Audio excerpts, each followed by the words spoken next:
Hello everyone. This is a bit of an impromptu video that I was just guided to share. It's about 11:44 in the morning on Friday, November 21st.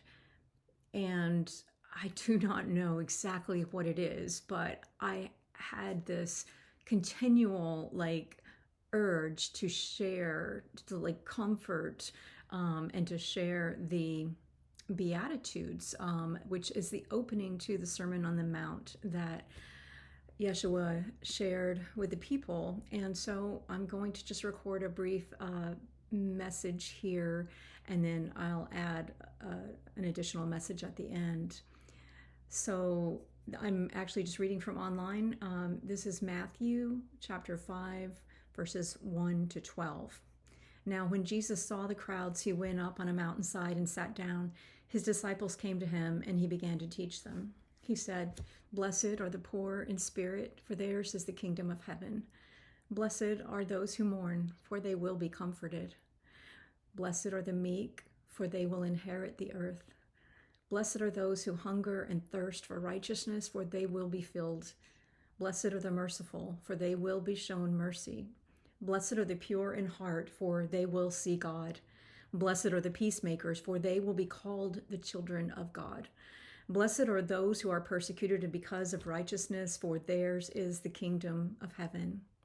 Blessed are you when people insult you, persecute you, and falsely say all kinds of evil against you because of me. Rejoice and be glad, because great is your reward in heaven, for in the same way they persecuted the prophets who were before you." So that is what has been on my heart and mind all morning long. I think I had shared a video years ago, actually in probably the very beginning of when I started sharing on YouTube with the Beatitudes. And you know, they've always been special. And remember, what did Jesus teach about the kingdom of heaven? It's that it's here and now, and it is within you. And what is the way to that? He says, "I am the way, the truth, and the life." And through the ages, that has been interpreted in a very narrow band. So I just wanted to come on today and share that, because for some reason it is really loud. I was sitting here working on totally unrelated creative projects, and if you're interested in those, I do have 7 calendars available on my New Dawn Studios website, which is just my name, dawnrichardson.com. So enjoy those. They're my paintings and photography paired with calendars, and there's one coloring calendar of cats if you like cats. Okay, so back to this message. Actually, I'm going to transition into a different overall message. I did say I'd be back, by the way, in fall, and I was going to come back a couple of weeks ago, but honestly, I just didn't feel like the timing was right. Hold on a sec. I got to show you this. Okay. He's speaking to me here. This is one of the calendars I created. It's the only, and here's another one. That's the cat calendar. And here is, I call it Journeys with Jesus. Some Faithscapes photographs that I took in Ireland. I know, sorry for the computer. So I was going to be back earlier in the fall, probably, I think I was kind of generally planning on that first week of November, and I almost did, but I felt like I was just forcing it. It just felt like there's more. There's more in me. There's more in the world to unfold, which brings me to the next point. One of the things that I got super clear about back in, I suppose it was right around 2017. So after many of the heightened experiences that I had in the south of France and other locations where I was traveling, one of the things that has absolutely broke my heart, and I just came to a moment of enough, was the way that we have essentially assaulted innocence in all forms, and in particular children, and in particular within that category, the sexualization of children, the abuse, the neglect, the abhorrent ways that we pretend, and I'm saying the we in a collective manner, just on the whole, not all of us, of course. However, what I want to say is there's a lot of collusion in a lot of what has happened, and there are ways I think that we all are a part of that, and the time for, call it what you will, the reckoning that we are seeing happen. And I do not, by that, mean just one issue. Of course, what's in the news right now has been coming for a long time, and maybe that's the whole point of the delayed timing and some of what I do intend to share, which isn't specifically related to this issue, but there's, remember the shipwreck video I made? There will be a shipwreck. There will be a shipwreck. The shipwreck is happening societally. All of the structures are crumbling. This is the beginning, and the beginning again that looks very much like a definitive end, and it is. I do believe that some of what must unfold now is the result of what I think was a necessary passage for us collectively. And that includes those of us who have been well aware of, all sorts of ways that misalignment manifests and how it damages the soul. Each of us has what I call our star power, our soul's truth and radiance. And when a little child, an innocent, actually doesn't even matter the age of the person, but that childlike nature in each one of us, when that is violated in any manner, and often, I will say, having experienced many forms of that myself, and come through that and healed from that, I just want to make a note here that the shocking, awful things are shocking and awful.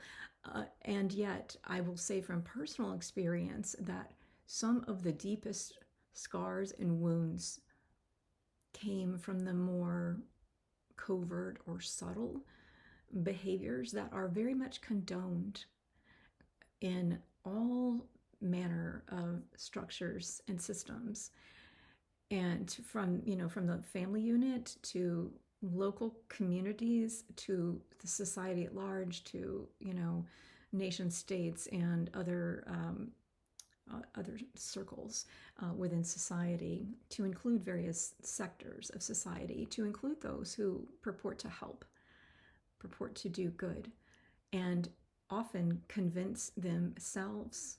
There's a collusion and a delusion that goes on. And what does that result from? Where does that come from? Well, that comes from a wound within each one of us, and it comes from a collective wound in humanity itself. So there will be a shipwreck, and you will survive. And the point is, what do you do after the wave hits, after the structure breaks, after everyone lets you down, after you realize you've let yourself down, after you look in the mirror, after you see this is not who I want to be, then what? There are a couple of choices, and we all make this choice again and again and again. This is not one point in time. It's many iterations of it. And I know again from my own experience that it's easy to tell yourself you are looking in the mirror, I'm going to straighten up, I'm going to change my ways, I'm going to, even if nobody really knows, like if you're not, out there committing crimes against humanity and against other people, then there still can be a sense of like inner, that something's out of alignment. And so it's easy in such cases to bring your attention to it. So in my case, I might journal about it. I might pray about it. I might walk and do a series of personal growth exercises or other processes, and all authentically, and yet not go deep enough, not get to the root of what this is. Sometimes we don't know and we're doing the best we can, and there has to be another layer, like that onion metaphor. And other times I think that there is a level of we do know, and we just tell ourselves we can't. I can't go there because of what is at stake, what will be lost. And so we then rush to hold on to something and to cling to it, and to just the last little, like the shipwreck metaphor, clinging to the mast because, and you're being beaten back down by the waves, and you don't see that to let go and let the waves carry you to the shore might be the better option. So, yeah, I was going to speak a little more to that, but I think I'm going to leave this video here. I think you can explore that for yourself and really consider post shipwreck of any kind, personal, collective, and of any, again, of any variety. What are my choices? How will I show up? What will I do? What words will I allow to echo within me? What will I consume and what will I create? How will I show up today? And when we disappoint ourselves, when we fail to get the message and we find ourselves banging our head against the wall because, oh, here we are again in that same familiar place and we don't know what to do. Well, come here, return to your soul's truth and radiance. Know that you are light, you are life, and you are love. And you are also very loved by life, by what I would call God, by me, by so many. No matter what you have done, where you have been, how long you haven't gotten it, how many times you've crashed against the rocks. So that's what I wanted to share today. Again, a little bit all over the place. Yeah. I hope to see you guys soon. If you're interested in a calendar this year, go to my website and check those out. I'll put the link below. I also am continuing to offer a limited number of healing sessions. Those are going well when I'm doing them, and so reach out if you'd like to do that, and I will be back at some point. Take care. Bye.